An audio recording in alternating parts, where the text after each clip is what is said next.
the first tip I have today is that you want to immerse yourself in a situation like if you were actually in a hunt. You don't want to be doing anything that is not natural or not even going to happen even during a hunt.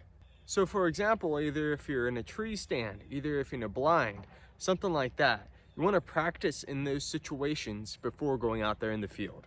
So if you're hunting from a ground blind, practice shooting from in your ground blind. If you want to practice shooting from a tree stand, you might want to practice shooting from a tree stand. So for me, for example, I want to be shooting in those situations, but also on top of it, I want to reenact the hunt. So for example, you're not going to be waving your arm around, or you're not going to be doing something silly that might even scare the deer. You got to pretend that you're in that situation. So besides that, what I also like to do too, for example, before I'm shooting, I try to be as stealthy as possible. First off, you want to be slow, right? Slowly lifting up the arm here, and then slowly pulling back on your bow. Also in this situation, I also like to make like a doe bleat with my mouth real quick, and then even shoot at the target right after that.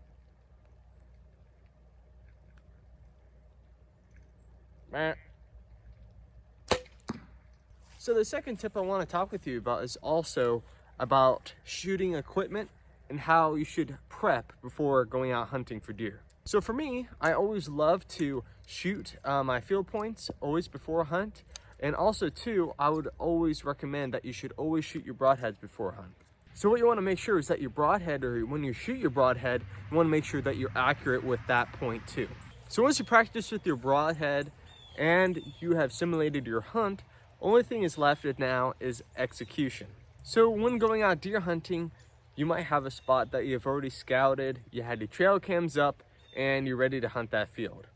But just remember that not everything goes your way all the time. My final point here is just that never give up and always be prepared to shoot that deer. There might be so many times you go out and you're not getting anything, you don't see anything, and then when you least expect it, that deer can be right around the corner, and always be prepared for that. There you go, you guys. Those are my top 3 tips before going out on a deer hunt, and those are some of the practices that I do before going out. So I hope you take these tips into consideration the next time you go out there in the field.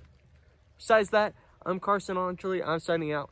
Till then, I see everybody next time, and hopefully I'll see you in the field.